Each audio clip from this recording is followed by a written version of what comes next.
జై శ్రీమన్నారాయణ. నేను మీ icon astrologer Gattupalli Suresh Babu. ఇప్పుడు జీవన శైలిలో మనం ఒకసారి గమనించినట్టయితే కనుక ఒక చిన్న విషయం ఏమిటంటే కనుక ఈరోజు మనం చూస్తూ ఉన్నాం, ఎంతోమంది చాలా వయసు వచ్చినప్పటికీ కూడా పెళ్ళిళ్ళు అవ్వకుండా చాలామంది ఉన్నారు. పోనీ అది ఒక పక్కన పెట్టేస్తే, పెళ్ళిళ్ళు చేసుకోకపోవడానికి గల కారణాలు పేరెంట్స్కి అతి ఆశ కావచ్చు, చేసుకునేటువంటి వారికి కూడా అతి ఆశ కావచ్చు. మరొకటి, పెళ్ళి అయిన తర్వాత వారి యొక్క ఆధీనంలో ఉండాలి, వారి యొక్క వాల్యూస్లో ఉండాలి అనే ఒక సంబంధంలో కావచ్చు. లేదు అంటే కనుక వీళ్ళకి ఫ్రీడమ్ ఉండదేమో అనుకునే విధంగా. అన్నిటికన్నా ముఖ్యమైనటువంటి విషయం ఏంటంటే కనుక పెళ్లి కాకముందే ఒక రకమైనటువంటి బంధంలో ఉండిపోవటం, ఆ బంధనానికి విడిపోలేనటువంటి తత్వం, ఇవన్నీ కూడా మనకి గమనిస్తూ ఉన్నాం. కానీ వీటన్నిటితో పాటు మరొక విషయం ఏంటంటే కనుక అటో ఇటో చేసి పెళ్లి చేసుకుంటారు, పెళ్ళి అవుతుంది. ఈ పెళ్లి చేసుకోవడానికి కారణాలు పెద్దవారి యొక్క బలవంతం, లేదా పిల్లలు ఇష్టపడి లవ్ మ్యారేజెస్, లేకపోతే ఒక అభిప్రాయాలు ఇంకోరికి నచ్చి చేసుకునేటువంటి విధానం, ఇవి పెళ్లి చేసుకోవడం. ఇకపోతే పెళ్ళి అవుతుంది, అటు ఇటుగానో విడిపోతారు. బంధాలు ఎన్నో ఉన్నా విడిపోతూ ఉంటారు. లవ్ చేసుకుంటారు ఎన్నో సంవత్సరాలుగా, పెళ్లి చేసుకుంటారు, విడిపోతారు. లవ్ చేసుకుంటారు, పెళ్లి చేసుకోకపోయినా విడిపోతూ ఉంటారు. ఇలాగా చాలామంది ఒక్కొక్కరు వాడికి బానిసైపోతూ ఉంటారు.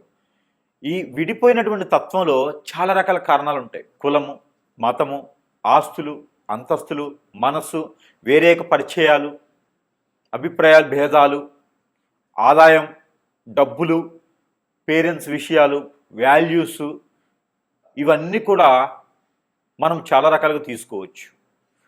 దీంట్లో ముఖ్యంగా అటు ఇటు చేసి పెళ్లికి ముందున్నటువంటి బంధాలన్నీ కూడా విడదీసుకోను కొంతమంది పెళ్లి వరకే వస్తారు. ఎందుకు ఇలా చెప్తున్నాను అనుకుంటారా? ముందు ముఖ్యంగా మనకు తెలియాలి కదా, అసలు ఏం నడుస్తుంది సమాజంలో, మనం ఎక్కడున్నాం, అసలు మనం ఎక్కడున్నాం, ఏం చేస్తున్నాం, వాల్యూస్ ఏంటి, సనాతన ధర్మం ఏంటి, అసలు ఈరోజు నడుస్తున్నటువంటి బంధాలేంటి, బంధవ్యాలేంటి, వాల్యూస్ ఏంటి, అసలు మనం ఎక్కడున్నాము అనేది ఒకసారి మనం చూడాలి. భారతదేశానికి ఒక చరిత్ర ఉంది. ఆ చరిత్రలో కుటుంబ వ్యవహారాలకి, ఆచారాలకి, ఒక రకమైనటువంటి వ్యవస్థకి వాల్యూస్ ఉన్నాయి. అటు 7 తరాలు, ఇటు 3 తరాలు అంటారు. అవన్నీ కూడా ఎక్కడికి వెళ్తున్నాం మనం? అవన్నీ ఏమవుతుంది? ఒకప్పుడు మనకి పెళ్ళిళ్ళు స్వర్గలోకంలో నిర్ణయిస్తారు అంటారు. మరి అలాంటి పెళ్ళిళ్ళు మరి ఈరోజు ఏమవుతున్నాయి? పెళ్ళికి ఎంత విలువ ఉంటుంది? సరిపోని పెళ్ళి అటు ఇటు కలిసి ఈరోజు ఉన్నటువంటి జనావళి శ్రమస్సుకి ఒక 30% పెళ్లి చేసుకుంటూ ఉన్నారు నెమ్మదిగా. ఈ పెళ్లి చేసుకున్న వారు ఎంతవరకు నిలబడుతున్నాయి సంబంధాలు? పెళ్ళి అయ్యి పిల్లలు పుట్టిన తర్వాత విడిపోయారు కొంతమంది, పెళ్ళి అయ్యి కూడా ఎమ్మటే విడిపోయారు కొంతమంది. వెలిగేషన్స్, పొరుగు, ప్రఖ్యాత, హోదా, డబ్బు అన్నీ పోవటం, ఎన్నో రకాల సమస్యలు ఈరోజు మనం ఎదుర్కొంటున్నాము.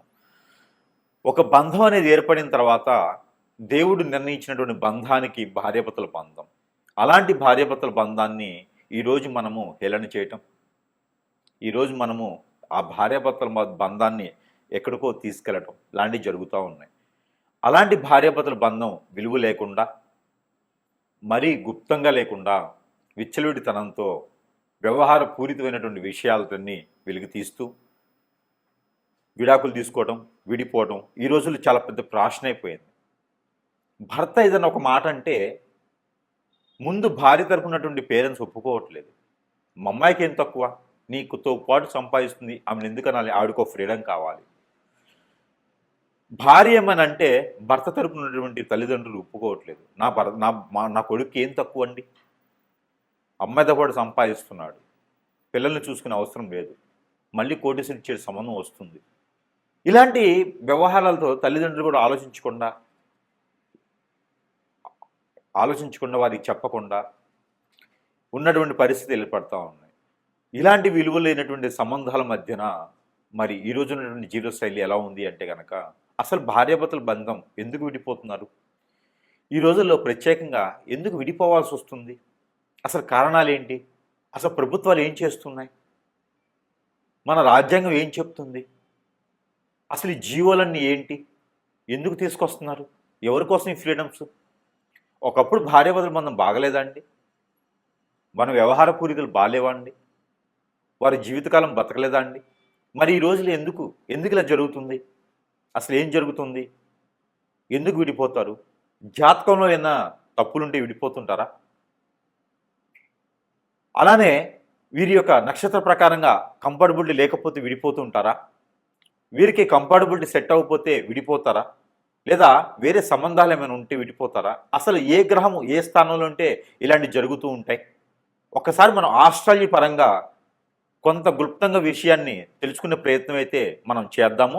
దాంట్లో ముఖ్యంగా ఈ యొక్క ద్వాదశ రాసుల వారు పెళ్లి చేసుకున్న తర్వాత ఎందుకు విడిపోతారు? అసలు విడిపోయేటువంటి సందర్భం ఏమొస్తుంది? ఏ గ్రహం ఏ స్థానంలో ఉంటేనో, ఏ దశంత దశలు నడిస్తేనో, కంఫర్టబిలిటీ లేకపోతేనో, లవ్ మ్యారేజ్ వలన, పెద్దల విషయాల వలన అసలు ఎందుకు విడిపోయేటువంటి తత్వం ఎందుకు వస్తుందనే దాని గురించి ఒక్కొక్కసారి రాశి ప్రకారంగా మనం గమనించినట్టయితే కనుక మనకి మరి ద్వాదశ రాశుల్లో ఒకటి సింహరాశి. ఈ సింహరాశి వారు కూడా విడిపోయేదానికి, అంటే పెళ్ళి అయిన తర్వాత భార్యాభర్తలు ఎడబాటు రావడానికి విడిపోయేదానికైతే ఎక్కువగా ఆస్కారాలు కనిపిస్తూ ఉన్నాయి. ఎందుకంటే అందరిలోనూ ఉంటుందా అనేది చెప్పలేము. కాకపోతే గోచార ప్రకారంగా 2, 4, 6లో రవి కానీ, రవితో పాటు శుక్రుడు కానీ లేదా కుజుడు కానీ ఉన్నట్టయితే, లేదు స్వస్థానం నుంచి 2, 4, 6, 8, 10, 12 స్థానాల్లో కనుక కుజుడున్నా శని ఉన్నా కూడా ఎక్కువగా విడిపోయేదానికి. అలానే పెళ్ళి శని మహర్దశ కుజ మహర్దశలో చేసుకున్న వారికి ఖచ్చితంగా అయితే ఎడబాటు అయితే ఉంటుంది ఒకటి. రెండోది, సింహరాశి ఈక్వల్ సింహరాశి వాళ్ళని చేసుకున్నప్పుడు వెడబాటులా ఉంటుంది తప్పితే వెడబాటు అవ్వదు. ఎప్పుడు కూడా కీచులు ఆడుకోవడం, గొడవలు ఆడుకోవడం అయితే కనపడుతూ ఉంటుంది. ఇక దీనితో పాటు భార్య మీద కన్నేసినటువంటి మూడో వ్యక్తి, భర్త మీద కన్నేసినటువంటి మూడో వ్యక్తి, వీరిద్దరి తరపున అయితే వెడబాటు భారం అయితే ఉంటుంది. ఎందుకు అంటే వారేదన్నా వీరి కోసము ఉమ్మడి కుటుంబం ఉన్న మంచి కుటుంబం నుంచి వచ్చినా అక్కడ సంసారంలో నిప్పులు పోసేదానికి మూడో వ్యక్తి ఎడబాటుగా ఉంటాడు.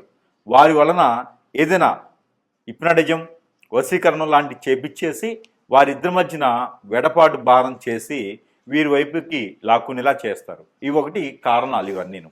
ఇకపోతే వారి మనసును మార్చేదానికి ప్రయత్నాలు, వారు చేసేటువంటి కార్యాచరణలో ప్రయత్నాలు, ఇన్ని రకాలుగా సమస్యలు విడిపోవడానికి ఇన్ని రకాల కారణాలు ఉంటాయి. ఈ కారణాలు ఏ కారణమైనా ఉండొచ్చు. ఇక పేరెంట్స్ దగ్గర నుంచి అయితే ఎక్కువగా ఆశ ఉండటం, అల్లుడు మంచివాడు కాదు, కోడలు మంచిది కాదు అనే భావన, స్వభావం. ఇకపోతే కంఫర్టబిలిటీలో ఎప్పుడైనా వ్యత్యాసం ఉండటం, ఇవన్నీ కూడా కారణాలు ఉంటాయి. ఈ కారణాల వల్ల విడిపోయేదానికన్నా ఎక్కువగా విడిపోయేది మాత్రము ఎవరి మీదైనా కన్ను వేయటం, ఎవరైనా మన మీద కన్ను వేయటం. ఈ రెండు కారణాల వల్ల అయితే ముఖ్యంగా విడిపోయేదానికి. ఆ కన్ను వేయడానికి గల కారణం మీ మీద చేయించేటువంటి చెడు క్రియలు. ఈ రోజుల్లో ప్రతి ఒక్కటి ఉన్నది, లేదు అనేది ఏం లేదు. ప్రతి ఒక్కటి ఉన్నది, ప్రతి ఒక్క తంత్రం ఉంది, ప్రతి ఒక్క మంత్రము ఉంది. ఇక మనం గమనించుకోవాల్సినటువంటి సమయం ఉంటుంది. ఇక ఇలాగ విడిపోయినటువంటి భార్యాభర్తలు దగ్గర అవ్వాలి అని అనుకున్న వారు ఎవరైనా ఉన్నారు అంటే కనుక వారిలో కొన్ని రకాల సిమ్టమ్స్ అయితే మనకు తెలుస్తూ ఉంటాయి. రోజు మనం కలిసి ఉంటారు కాబట్టి ఆ కలుసున్న వారి మీద సిమ్టమ్స్, వారి యొక్క లక్షణాలు అనేది మనకు తెలుస్తూ ఉంటుంది. ఆ లక్షణాలు కనుక ఏదైనా తేడాగా ఉన్నాయంటే కనుక ఖచ్చితంగా మన దగ్గర మంత్రోచ్చారణ చేసినటువంటి కొన్ని రకాల వస్తువులు లభ్యపడుతున్నాయి. అవి సరసమైనటువంటి ధరల్లోనే మీకు చెంతగా ఇచ్చేటువంటి సదవకాశాలు కూడా లభ్యపడుతుంది. కాబట్టి ఆ మేర ప్రయత్నం చేయండి. లేదు అంటే కనుక ఇక మీరు చిన్న ఏదన్నా సమీప దూరంలో ఉన్నటువంటి గురువు గారికైనా సంప్రదించాలి. ఇక మన దగ్గర ఉన్నటువంటి వస్తువులు అయితే కనుక ఒకటి ఇలాంటి ఒత్తులు ఉంటాయి. ఇది ఒక కోర్సు ఉంటుంది, 41 రోజు కోర్సు ఉంటుంది. ఈ ఒత్తుల్లో అనేక రకాల యంత్రాలు ఉంటాయి. మీ సమస్యని బట్టి యంత్రం ఉంటుంది. ఇది ఒక ప్రయత్నం చేయొచ్చు. ఇకపోతే ఇంట్లో కూడా అందరూ విడిపోవాలని చెప్పేసి అష్టదిబ్బందనం, చేతబడి చేపిస్తారు. అలాంటి చేతబడులు ఇంటికి రాకుండా ఇంట్లో అన్యోన్యంగా, ఆప్యాయతగా, అనురాగంగా ఉండేలాగా ఉంటుంది ఈ యొక్క అష్టదిబ్బందనం ముడుపు. ఇది మనకు సింహద్వారానికి కానీ లేదా మన ఇంట్లో నేలలో బూడ్చిపెట్టుకునే దానికి కానీ పనికొస్తుంది. ఇలాంటివి మన దగ్గర చాలా రకాల ఇంకా వస్తువులు ఉన్నాయి. దీంతోపాటు ఇది సెంటు. ఈ సెంటు రాసుకోవడం వల్ల కూడా దగ్గరైనటువంటి దూరమైనటువంటి భార్య దగ్గర అవుతుంది, దూరం భర్త కూడా దగ్గర అవుతారు, పిల్లలు జీవితం అన్యోన్యంగా ఉంటుంది. ఇంకా కూడా సమస్యలు ఉన్నాయంటే కనుక సంప్రదించవచ్చు. అలానే మీకు ఈ పరిహారాల ద్వారా కూడా కొంతమేర ఉపశమనం లభ్యపడుతుంది. ఇలానే కనుక విడిపోయినట్లయితే కనుక మీకు ఒక చిన్న పరిహారం కూడా చెప్తాను, ఆ పరిహారం చేయండి. కొంతమేర ఇదంతా కూడా గుడ్డిలో మెల్ల అనుకోవచ్చు. అంటే పూర్తిగా కళ్ళు లేని వాళ్ళకి కొంచెం మసలబారిన కళ్ళు ఉండి కళ్ళలో పెట్టుకుంటే ఎట్లా ఉంటుందో అలాగ పరిహారాలు. ఇంకా పూర్తి దోషాలు పోవాలంటే మాత్రం ఖచ్చితంగా గురువుని కలవాల్సిందే. సమీప దూరంలో గురువుని ధరిస్తే మీకున్న పరిష్కార మార్గం అయితే చూపించబడుతుంది. అయితే ముఖ్యంగా ఈ పరిహారం అయితే మీకోసం ప్రయత్నం చేయండి. ఇక ఈ ఒక రాశి వారైతే కనుక మీరు ఏం లేదండి, 5 బావిల నీళ్ళు అని ఉంటాయి, లేదా 5 చెరువుల్లో నీళ్లు తీసుకురాండి, లేదా 5 బోరుల్లో నీళ్లు. 5 ఇళ్లల్లో కాదు, 5 బోరుల్లో లేదా 5 బావిల్లో, బావి చెరువు అంటారు కదా, అట్లాగా 5 వాటిల్లో నీళ్లు తీసుకురావాలి. 5 చెరువుల్లో నీళ్లు తీసుకొచ్చి ఒకటిగా చేయాలి. ఒక దాంట్లో కలుపుకోవాలి. కలిపినటువంటి దాంట్లో కుంకుమ పువ్వు, పన్నీరు, జాజికాయ, జాపత్రి, అనాస పువ్వు, దాల్చిన చెక్క, మిరియాలు, అలానే ఇంగువ, ఇవన్నీ కూడా కలగలిపి ఒక్క తమలపాకులు 2 ఇవి కూడా వేసి మిక్సీ కొట్టాలి. మిక్సీకి వేసి దాన్ని అంతని కూడా పేస్ట్ చేయాలి. ఈ పేస్ట్ చేసింది ఈ పాలలో కలపాలి. తగినంత తేనె కలపాలి.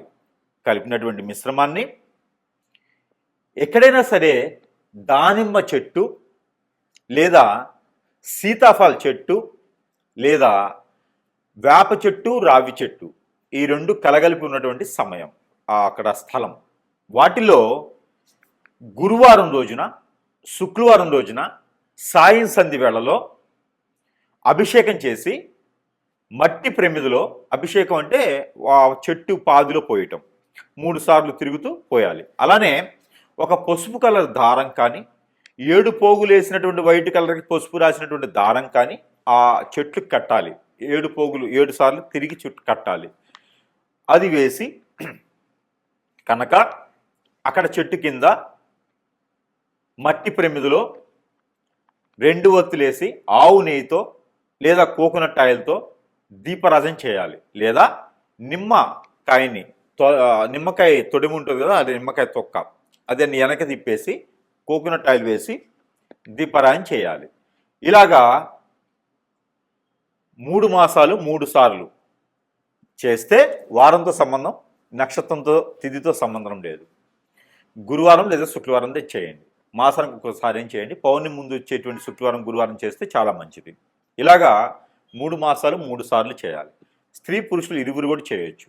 ఇది ఎందుకోసం పరిహారం మీకు చేసి ఆ ప్రమిది కింద మీ సమస్య భార్యాభర్తల మధ్యన ఏముందో, ఎందుకు గొడవలు అవుతున్నాయి, ఏదైనా అఫైర్స్ ఉన్నాయా, ఏదైనా సమస్య ఉందా, ఆర్థిక సమస్య, ఆరోగ్య సమస్య, లేకపోతే మాట వినట్లేదా, ఇవన్నీ కూడా సమస్యని ఒక వైట్ పేపర్ మీద కాటుకతో కాజల్తో అయినా రాయండి. మీ భాషలో మీరు రాయండి. రాసి 4 మడతలు వేసి మీకు ఆ ప్రమిది కింద పెట్టండి. ఆ ప్రమిది కింద పెట్టేటప్పుడు మోదుగాకు అని ఉంటుంది. ఆ మోదుగాకు వేయండి. మోదుగాకు పైన పేపర్ పెట్టండి. ఈ పేపర్ పైన ప్రతిమ పెట్టి దాంట్లో దీపారాధన చేయండి. ఇలా 3 వారాలు 3 మాసాలు చేయండి. దీని ద్వారా విడిపోయినటువంటి వారు కలుసుకునే దానికి చాలా అవకాశం ఉంటుంది. కాబట్టి ఈ ప్రయత్నం మీకోసం. ఈ పరిహారం అయితే ఖచ్చితంగా మీకోసమే. ఈ రాశి వారైతే కనుక ఒక జాజికాయ తీసుకోండి, తెల్ల జిల్లేడు ఏరు చిన్నది, నల్ల ఉమ్మెత్త ఏరు చిన్నది, ఈ 3 తీసుకోవాలి. ఈ 3 తీసుకొని భోజపత్రం అని ఉంటుంది, మనకి పూజా సామాగ్రిలో దొరుకుతుంది. భోజపత్రం అంటారు. చెక్కతో చేసినటువంటి ప్యూర్ పేపర్ అంటారు అనమాట. పేపర్ అంటే మిషన్లో వేసి రంగరించి పేపర్లో వస్తుంది కదా, అది భోజపత్రం అంటారు. మనకి చూస్తే తెలుస్తూ ఉంటుంది భోజపత్రం అంటే ఏంటనేది. అయితే ఆ భోజపత్రం పైన మీ పేరు, ఎవరైతే విడిపోయారో వారి పేరు రాయండి. రాసి మధ్యలో స్వస్తిక్ వేయండి. ఆ పేరుకి పేరుకి మధ్యన స్వస్తిక్ వేయండి. స్వస్తిక్ వేసి చుట్టూతా కూడా ఇంటూస్ గీయండి. ఇంటూ అష్టదిబ్బందన అన్నట్టుగా 8 ఇంటూ గిలియాలి. 8 రకాల ఇంటూలు రౌండ్ వైర్గా గీస్తూ ఉండాలి దానిపైన. అది రెడ్ ఇంక్ పెన్ అయినా, బ్లూ ఇంక్ పెన్ అయినా, బ్లాక్ ఇంక్ పెన్ అయినా రాయొచ్చు. ఆ భోజపత్రం మీద రాసి జాజికాయ, పసుపు కొమ్ములు 2 పోకలు ఒక్కలు, జాజికాయ ఒకటి, దానితో పాటు మీరు ఒక ఎల్లో కలర్ వస్త్రం తీసుకొని దాంట్లో ఒక 3 దోసెట్లు బియ్యం, ఇలా 3 గుప్పెట్లు బియ్యం, దాంట్లో పసుపు, కుంకుమ, గంధం, ముగ్గు, ₹1 కాయిన్, దాంతోపాటు నేను చెప్పినటువంటి పసుపు కొమ్ములు, జాజికాయ, ఒక్కలు ఇవన్నీ కూడా వేసి ముడుపు కట్టేయండి. ఎర్రదారంతో ముడుపు కట్టండి. ముడుపు కట్టి మీ దేవుని మందిరంలో పెట్టండి. రాసిన రోజున ఇది గురువారం, శుక్రవారం రాయాలి. భార్యాభర్తలు కలవటానికి, ఇది విడిపోయి ఉంటే కలవటానికి. గురువారం, శుక్రవారం రోజున ఈ పరిహారం చేసుకోండి. పూజ మందిరంలో పెట్టి చక్కెర పొంగల్ చేయండి 3 రోజులు. చక్కెర పొంగల్ చేసి నైవేద్యం పెట్టండి. నైవేద్యం పెట్టేసి ఆ ముడుపుని 3 రోజుల తర్వాత తీసుకొని వెళ్ళి ఎక్కడైనా పారేడు నీటిలో వేయండి. వేస్తే అంతటితో మీకు విడిపోయినటువంటి భర్త కావచ్చు, భార్య కావచ్చు, ఎలాంటి పరిస్థితులు విడిపోయినా మళ్ళీ తిరిగి వచ్చేదానికైతే ఖచ్చితంగా అవకాశం దొరుకుతుంది మీకు. ఈ ప్రయత్నం చేసి చూడండి. జై శ్రీమన్నారాయణ. ఈ పరిహారం అయితే మీకోసం. ఈ రాశి వారు కనుక ఈ పరిహారం చేసుకున్నట్టయితే కనుక ఖచ్చితంగా విడిపోయినటువంటి భార్యాభర్తలు ఒకటేలా ఉంటుంది, పెళ్లి కానురగైతే పెళ్లి అయ్యేలా కూడా ఉంటుంది. అలానే ఈ పరిహారం చేసుకోండి, అదృష్టవంతులు అయ్యేదానికి ఆస్కారం ఉంటుంది. మీకున్నటువంటి కుజదోషం, కాలసర్పదోషం, నాగదోషం అన్నీ కూడా కొంచెం మేర ఉపశమనం దొరికేదానికి అవకాశం కనిపిస్తుంది. కాబట్టి ఈ ప్రయత్నం చేయండి. మీకు వైట్ కలర్ దారం తీసుకోండి. తీసుకొని మీరు ఎంతైతే హైట్ ఉంటారో అంత హైట్, బొటనవేలు దగ్గర నుంచి తల వరకు, బొటనవేలు దగ్గర నుంచి తల వరకు, బొటనవేలు దగ్గర నుంచి తల వరకు, బొటనవేలు దగ్గర నుంచి తల వరకు మీరు 7 టైమ్స్ లేదా 11 టైమ్స్ పోగులు వేయండి. జంజం పోగులు వేస్తాం కదా అట్లాగా. ఈ పోగులు వేసినటువంటి దారాన్ని తీసుకొని దానికి పసుపు రాయండి. అన్నీ కలిపేసి ఈ 11 దానికి పసుపు రాయండి. ఈ పసుపు రాసినటువంటి దారానికి 2 పేటలు వేయండి. ఇట్లా చేస్తే 2 పేటలు అవుతాయి. ఈ 2 పేటలు వేయండి. 2 పేటలు వేసినటువంటి దారానికి రాగిలో కానీ, పంచలోకాలు కానీ, సిల్వర్లో కానీ 2 పాములు, జంట పాములు ఉంటాయి కదా ఇలాగా పరిగిప్పి, ఈ జంట పాములు ఉన్నటువంటి ప్రతిమ అంటే రూపు ఒకటి తీసుకోండి. ఈ రూపు తీసుకొని ఈ కొలిసినటువంటి దారాన్ని దానికి కట్టేసేయండి. దానికి అడ్డంగా కట్టేసేయాలి. బంధన అన్నట్టుగా, బంధన అంటే ఇలా కట్టాం, అడ్డంగా కడతాం బంధన. ఈ బంధన అనేది దానికి కట్టేసేయండి. ఈ కట్టినటువంటి దాన్ని మీ తల దగ్గర పెట్టుకొని ఒక 3 రోజులు నిద్ర చేయండి. అలాంటి సమయంలో కలవద్దు, అలాంటి సమయంలో విడిగా పడుకోవాలి. నేల పడక చేయాలి. చాప మీద పడుకుంటే మంచిది, మంచం మీద పడుకోవద్దు. ఈ 3 రోజులు కూడా మీ పక్కలో పెట్టుకొని పడుకోండి. తెల్లవారు లేచిన తర్వాత తల దగ్గర నుంచి కాలు వరకు 7 టైమ్స్ తీసుకోండి. 3 రోజుల తర్వాత ఇది ఆదివారం రోజు, మంగళవారం రోజు మొదలుపెట్టండి. ఈ 3 రోజులు సాయం సంధ్య వేళ మొదలుపెట్టండి. ఈ 3 రోజులు నాన్ వెజ్ భుజించకండి. వెజ్లో కూడా ఆలు, గోంగూర, వంకాయ, పొట్లకాయ తినకండి. ఆలు, గోంగూర, వంకాయ, పొట్లకాయ ఇవి తినకండి. నాన్ వెజ్లో ఫిష్ కానీ, మటన్, చికెన్ ఏమి తినొద్దు. మామూలు శాకాహారిగా ఉండండి. పాలు కూడా తాకండి. ఎగ్స్ కూడా తినకండి.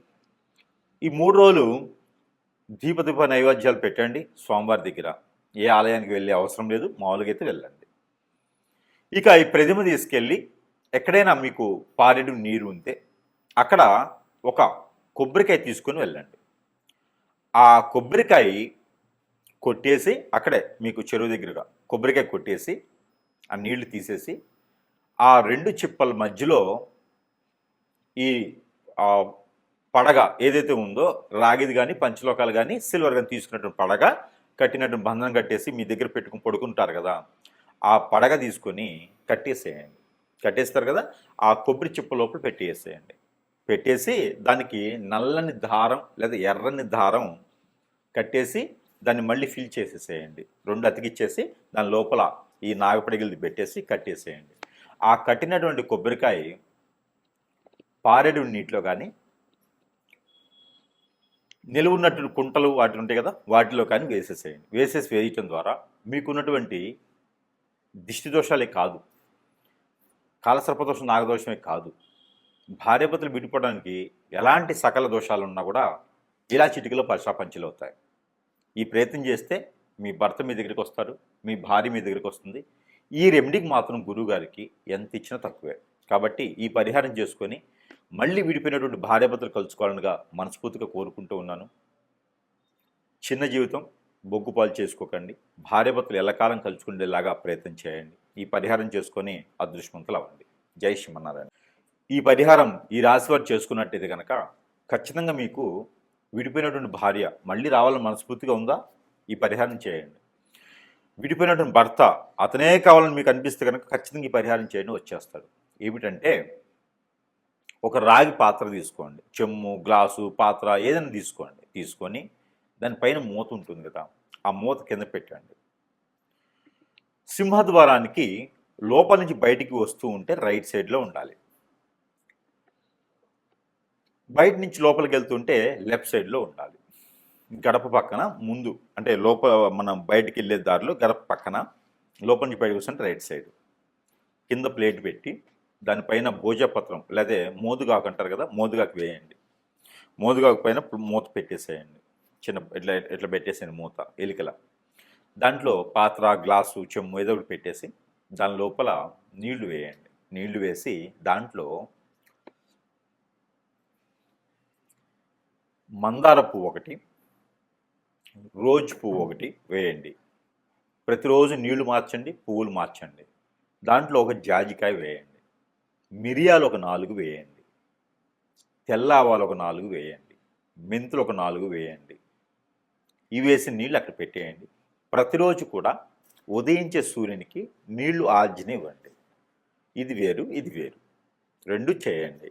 ఈ 2 చేస్తూ నాగపడిగలు కానీ, మానసదేవి అమ్మవారు కానీ, సుబ్రహ్మణ్యేశ్వర స్వామివారు కానీ, పుట్ట దగ్గర కానీ, కుమారస్వామి, అయ్యప్పవారి స్వామి, ఇక్కడ ఈ ఆలయాల్లో మాత్రమే మీరు చలివిడి అంటే అందరికీ తెలుసా?